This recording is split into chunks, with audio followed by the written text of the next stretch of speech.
Since leaving Liverpool, Mohamed Salah has not yet secured a move to another club, and an Egyptian TV channel seems to be pointing out that Chelsea could be an option. Another twist in the Trevoh Chalobah saga, as Crystal Palace have inquired about the defender's availability, whilst supposedly there is still ongoing interest from Como and Inter Milan. With the Pep Chavarria deal taking so long, Chelsea supposedly turned their sights to Alvaro Carreras, but Fabrizio Romano is confident that the Pep Chavarria deal will be done soon. After recalling Mike Penders from his loan at Strasbourg, we might be sending them their next goalkeeper in the shape of Gaga Slonina or Philip Jorgensen. The deal for Maxence Lacroix is expected to heat up quickly following his exit from the World Cup. Chelsea have already rejected 2 bids from Roma for Alejandro Garnacho. They want to see him leave on a permanent deal, but Roma are not giving up. Chelsea are trying to decide what to do with £20 million League One player Omari Kellyman. A wild Marco Palestra appears and has been spotted at Chelsea training, and Chelsea have organised some secretive behind closed doors friendlies for Xabi Alonso in order to test out his new tactical ideas. Welcome, Blue Believers, to another episode of the Stamford Sync, where we are syncing up with everything Chelsea FC. And we have got all sorts of crazy news to talk about today. Let's get into it. Heist posted this.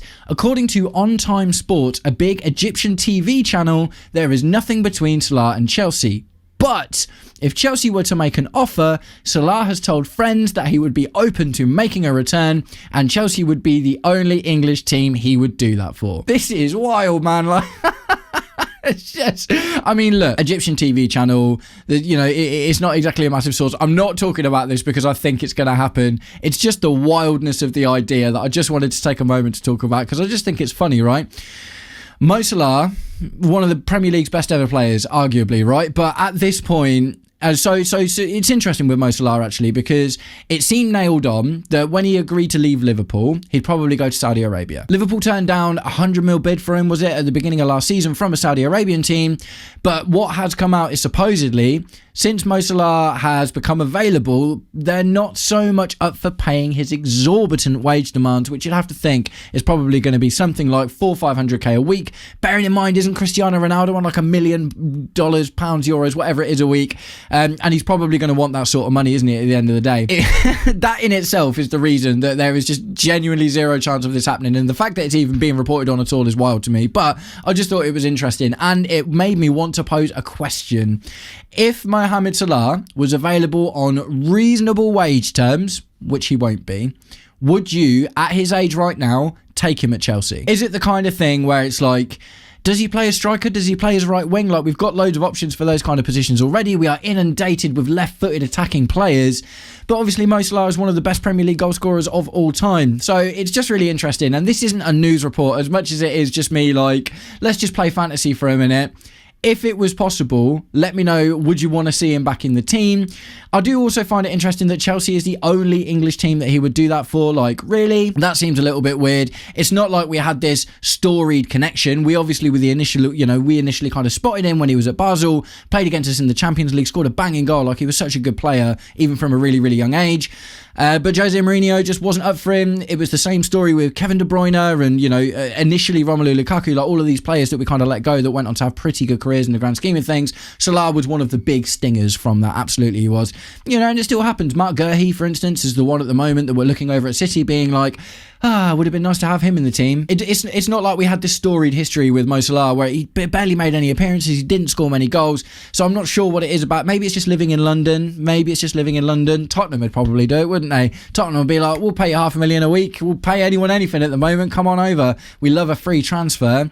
So yeah, guys, I thought this one was funny to open with. Just let me know what you think, not even what you think about it, because for me it's obviously not going to happen, but if it was on the table, would you take Mo Salah back at Chelsea? And guys, if you've made it this far into today's episode of the Stamford Sync, please do me the distinct honour of liking and sharing the video, subscribe to the channel, or just roast me in the comments, whatever gets you through your day. Right, so next up we're going to talk about something a little bit more realistic, and we're going to talk about Trevoh Chalobah and a new suitor who's entered the race. Transfer News Live posted this via the Cy Phillips Sport Sub Stack. Oh, that's a tongue twister.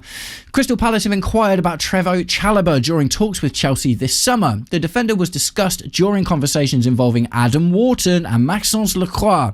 Chelsea are seeking around $35 million for Chalobah, while Inter and Como also remain interested.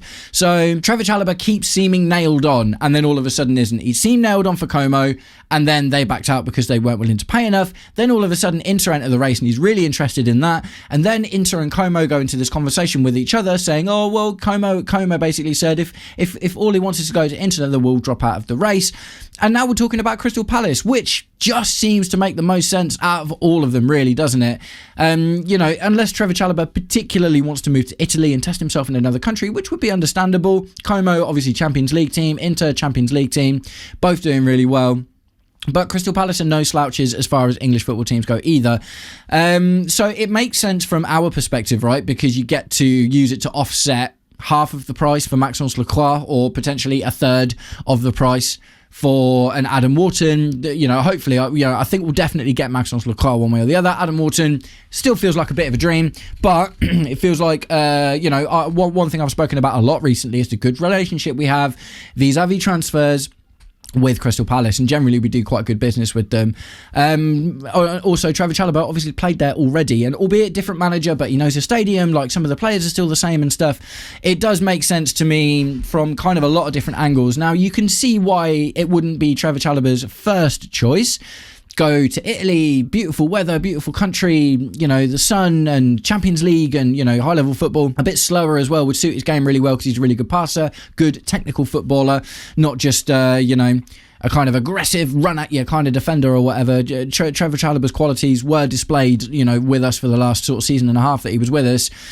So, I imagine if Inter come back in with the money that we want, which is the 35 mil, then fair enough. But if Inter and Como aren't going to stump up that amount of money for him, and Crystal Palace is, then that just kind of becomes the thing, doesn't it? Unless Trevoh Chalobah comes out and says, no, I don't want to go to Crystal Palace. And I don't think he'd do that at the end of the day. I don't think he's going to cause problems in the transfer. He probably has a preferred destination at the end of the day. But if the Italian clubs aren't looking to stump up the money that we want for him, and he would be happy to go and play in Europa League with Crystal Palace, and do you know what I mean? They've been winning trophies over the last few seasons. If we get Maxence Lacroix, there's going to be a hole there. He will definitely be a first teamer.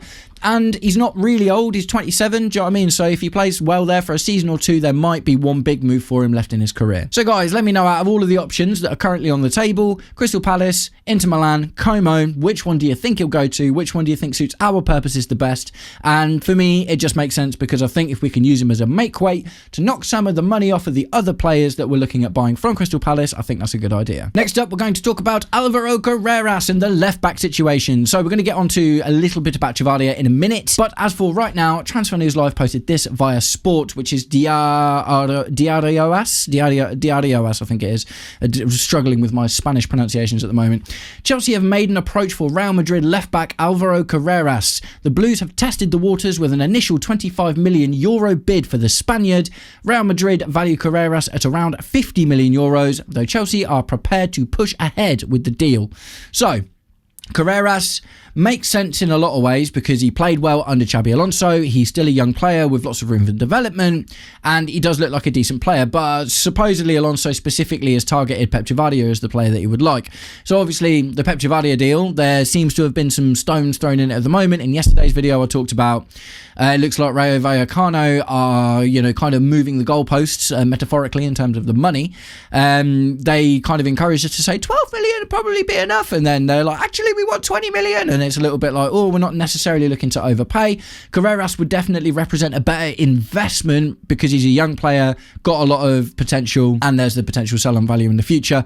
Where this is interesting is there's been loads of news about this kid in the transfer window so far. So they've got now, Real Madrid have Fran Garcia, Carreras, and Marco Correa at the moment, all on the books. Marco Correa obviously not going anywhere because he just got there. Initially, Carreras was on the market and a news story came out saying Jose Mourinho thinks that he shouldn't be part of the squad, but then apparently that's been overruled at some point, and Real Madrid are specifically looking to sell on Fran Garcia, who I think is a little bit older, but now this is back in the news again. But it's Spanish news outlets, man. It's Spanish news outlets, so it's all a bit crazy. €25 million would be a steal, I tell you. Like, there's no way that that's happening. It's never going to be €25 million because that's the money that the Rayo Vallecano want essentially for Pep Chavarria, but He's obviously been playing for Real Madrid for the last season and is a lot younger. So, like, I would imagine if this kind of deal was possible, it's going to be about 30-40 mil, but I'm not convinced it's going to happen, and the next slide will tell us why. So Chelsea Dodgers posted this via Fabrizio Romano. The negotiation is advancing and proceeding for Pep Chavarria. The clubs are trying to find a solution as the player wants to come to London. Xabi Alonso wants him, so I think this can get done in the next days. So that is Fabrizio Romano coming out saying the Pep Chavarria deal is probably going to happen. And it does feel like it's been a bit of a strange one, to be completely honest, because it's like 12 million seems really cheap. Like, if we got him for 12 million, that would represent great value. I don't think 20 million is a lot, but when Vallecano encouraged Chelsea at 12 million and then say, actually, do you know what? Changed our mind. Actually, we want 20, which is what, like 60, 70, 80% on top of the original price. Then yeah, okay, you feel like you're getting taken for a bit of a ride at that point, don't you? But we tried to do the same thing with Garnacho at the end of the day. We put in a really low bid for them. Well, not exactly the same thing, but it wouldn't be like the first time that we've ever tried to take a club for a ride on selling a player or buying a player. So I don't feel too much sympathy towards Chelsea in that, because it's not like we're this, we always do our business so well and we never try to mug anyone off, like it obviously happens sometimes, doesn't it? Either way, Carreras looks like a good player. Obviously, we just spoke about him a minute ago, but I think Pep Chavarria makes more sense in terms of let's get some experience into the team. We've lost a 27-year-old Marco Correa, buying more kids. We've already bought a 21-year-old Marco Palestra for the right-hand side.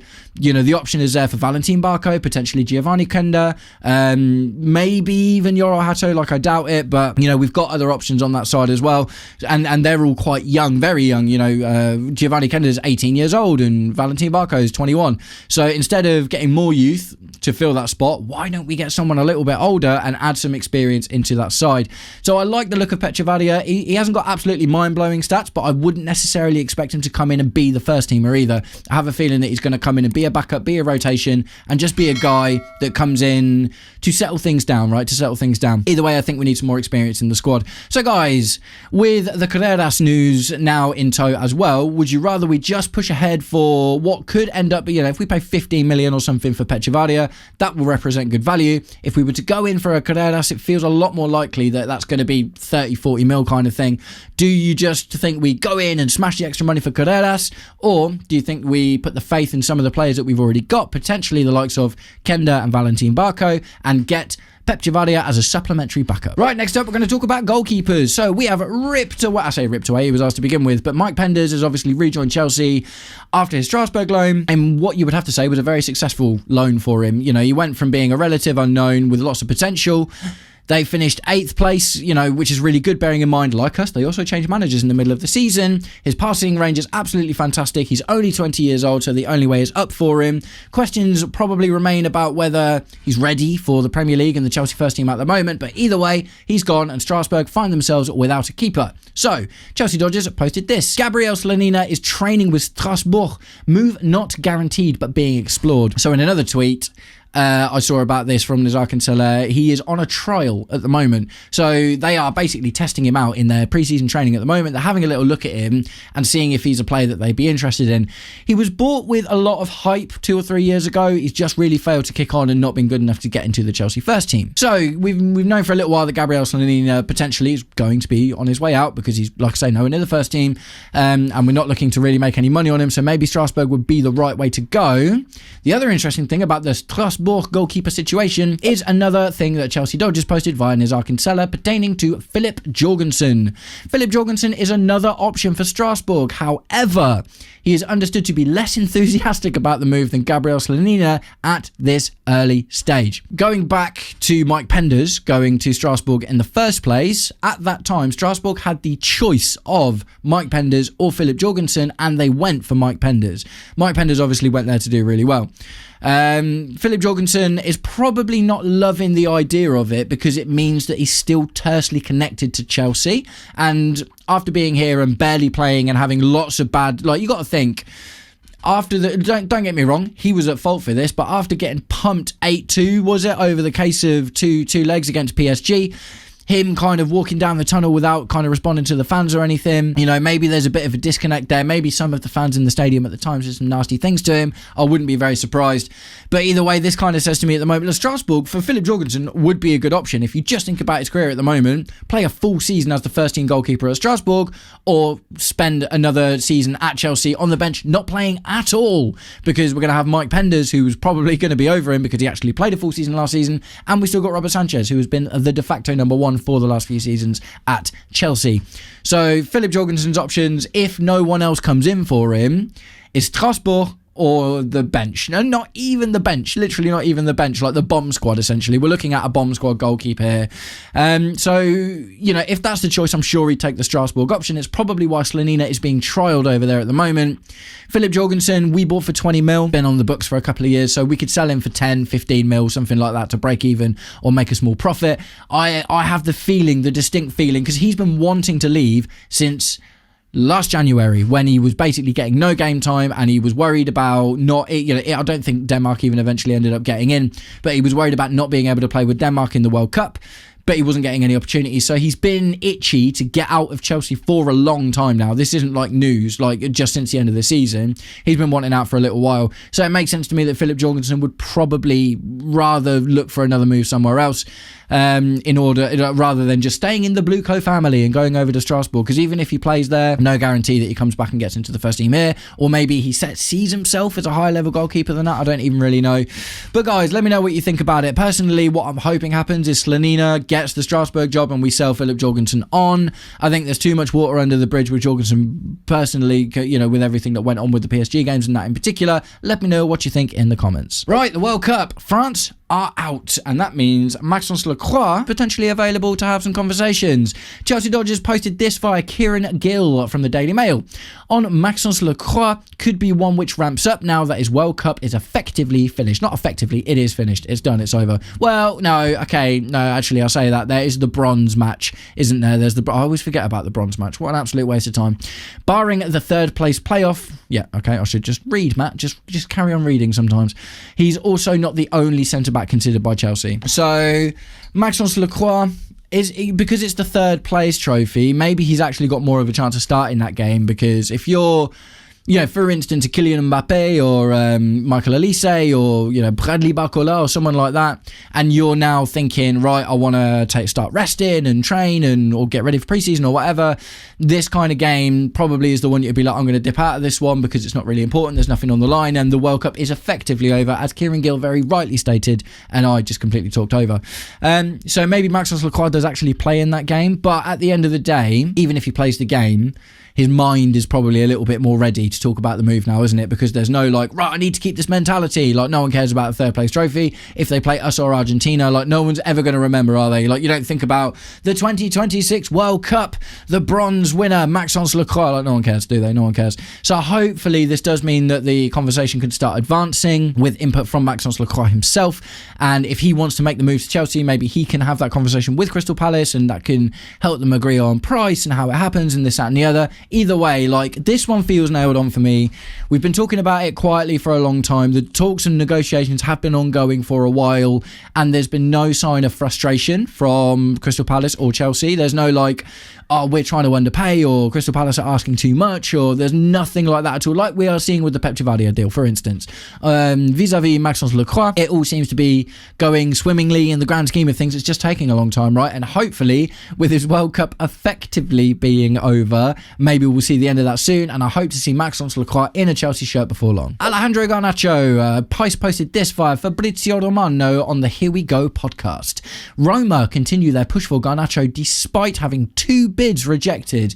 Garnacho is 100% out of the Chelsea project. Let's see in the next days. So there was a little bit of talk about Napoli for a while, wasn't there, being the other Italian club that were interested in him, but it's been the Roma thing for a little while now, and there's this whole thing going on where Roma are trying to facilitate this Blueco double deal. Blueco are also interested in currently Strasbourg Brazilian left wing back, right mid, left wing, left back, versatile flank player Diego Moreira. Diego Moreira is being valued at 30 million euros at the moment, which is, I imagine we've got a buyback clause because we got him on a free from Benfica. He got a little opportunity in the first team under Pochettino, didn't kick on, got sold to Strasbourg at the beginning of that season for like 2 to 3 mil, really, really small amount of money. We have a buyback clause in that. So ultimately, I wouldn't have thought that money would go towards Strasbourg. It'd probably be a case of Chelsea activate the buyback clause, buy him back probably for the 3 mil or whatever it was that we sold him for, and then we get the option to sell him. So it's almost a pure profit sale at that point. Diego Moreira, and to be fair, like based on how well he's done, 30 mil again is quite cheap, but if it gets the deal over the line, it gets the deal over the line. So Jorge Mendes, I think it is the agent of both of these players, and supposedly Mendes is trying to get them to agree to both of these deals. Now, the Diego Moreira one, I expect to happen because that's money.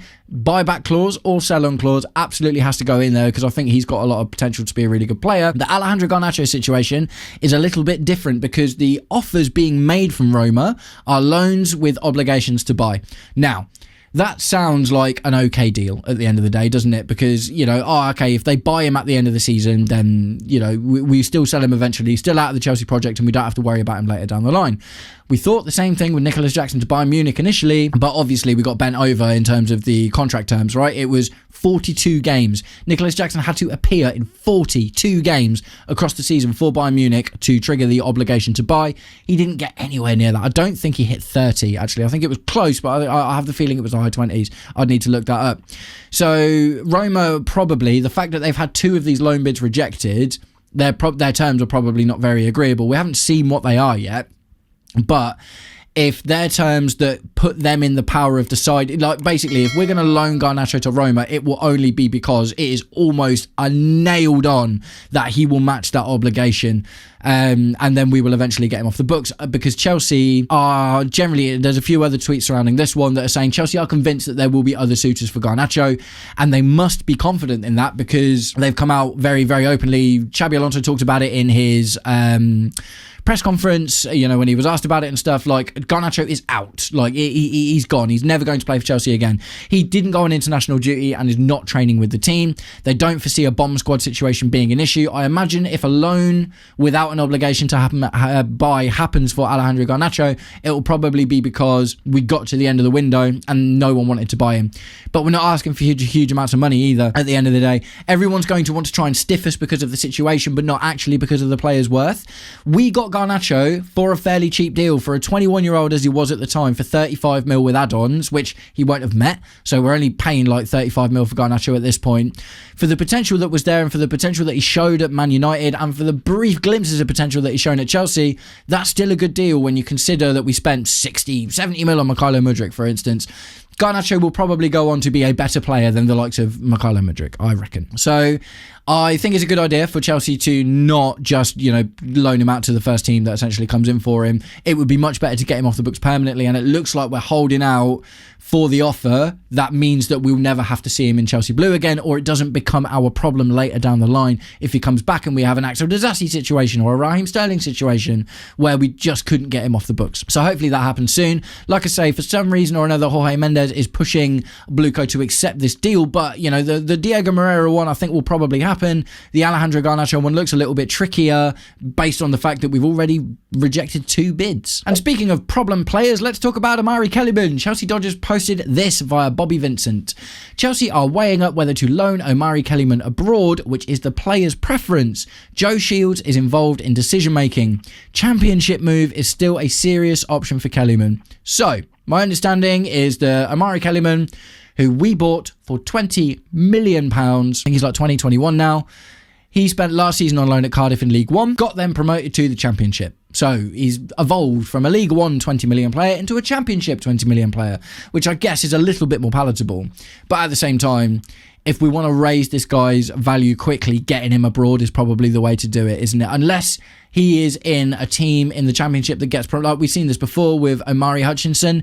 He helped Ipswich get promoted, and obviously we sold him to Ipswich, and we made a tidy little profit on him like that.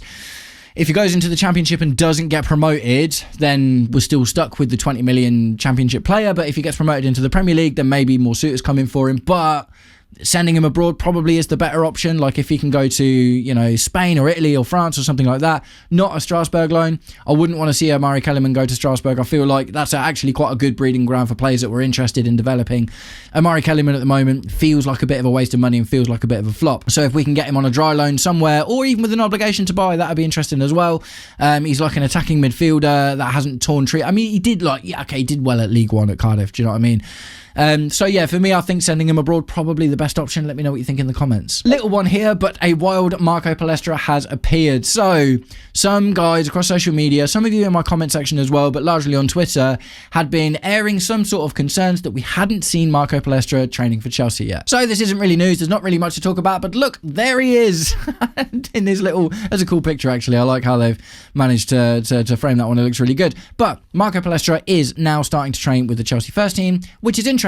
Which brings us on to our next piece of news, that he might get to take to the pitch sooner than our pre-season games that we've already got booked in. Pice posted this via Nizarkin Seller. Chelsea have organised some secret behind closed doors friendlies for Alonso to begin tactical work. Chelsea will play Crawley Town this Saturday and then Bromley next Thursday. So this is really interesting, right? Like, I don't think I've ever seen this sort of thing happen before, because you get your pre-season games and they are what they are. But we're doing secret behind closed doors friendlies, so Xabi Alonso can start trying out formations and tactical work and putting his team together, and probably to see some of the younger players that you've got in action as well, to see how viable they are for his system. So I really like this, because that means that before we get into pre-season, albeit against relatively weak opposition in Crawley Town and Bromley, the guys will have had some, not competitive, but some real actual games that isn't just against your own team. We're not talking about like 11v11 training matches or whatever, in terms of like you're playing against your own teammates and stuff. We're going to be playing against actual opposition with their own tactics, and you know, you won't know how they're going to approach the game one way or another. And I think this might be a great opportunity to try out the likes of Giovanni Kenda at left wing back, Yoro Hato at left centre back, or do you know what I mean? There's a load of options here. I don't know if we'll have Valentin Barco by this time, but either way, I really like the sound of this. I like the idea that it's behind closed doors as well, because, you know, one of the big questions, like they peppered him with questions about it in the press conference. Are you going to play a back four or a back five? Obviously, he's not just going to announce his tactical setup to the entire world before we've even kicked a competitive ball, right? So this is going to give him an opportunity to manage the team in a very slightly competitive friendly, but to actually think like, I want to line you up here, I want to line you up here, without having the world's eyes on, because pre-season, like normal preseason, has become a big event now. They have these preseason tournaments and friendlies and whatever it is, but everyone watches them, and although it's not competitive, it's all of a sudden it's become a big deal. Whereas preseason very much used to just be like, oh, you'd see the result and, you know, stuff like that. But now there's cameras on it, there's eyes on it, there's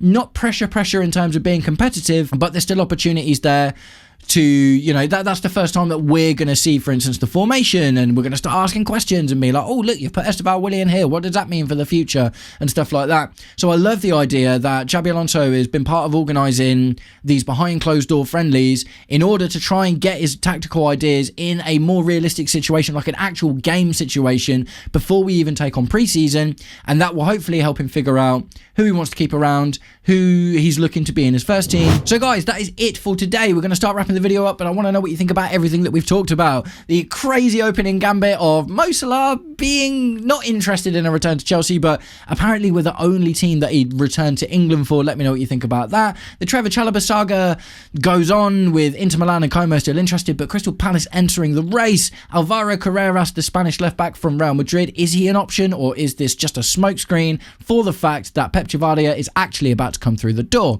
The goalkeeping situation, Gaga Slonina and Philip Jorgensen, both potentially options for Strasbourg. Maxence Lacroix is effectively out of the World Cup now, albeit there is the bronze game to play, and potentially those negotiations could ramp up. Chelsea turning down bids all over the shop from Roma for Alejandro Garnacho because they probably don't suit us.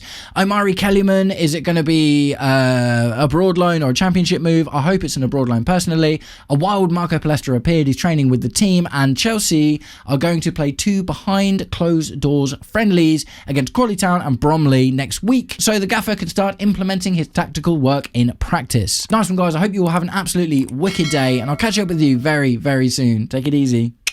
Peace.